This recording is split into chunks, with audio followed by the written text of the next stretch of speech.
अस्सलाम वालेकुम प्यारे बच्चों। आज हम पहले हुर्फ को पेश लगाकर 3 हुर्फी अल्फाज पढ़ेंगे। बुग्ज, तुर्श,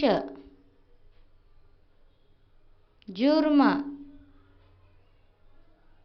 चुस्त, हुस्न, खुश्क, दुर्ग, रुकन, जुल्फ, सुर्ख, जुल्म, उर्फ, गुस्ल, लुत्फ,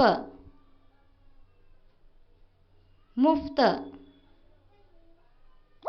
मुल्क,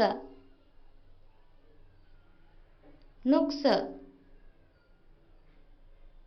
शुक्रिया।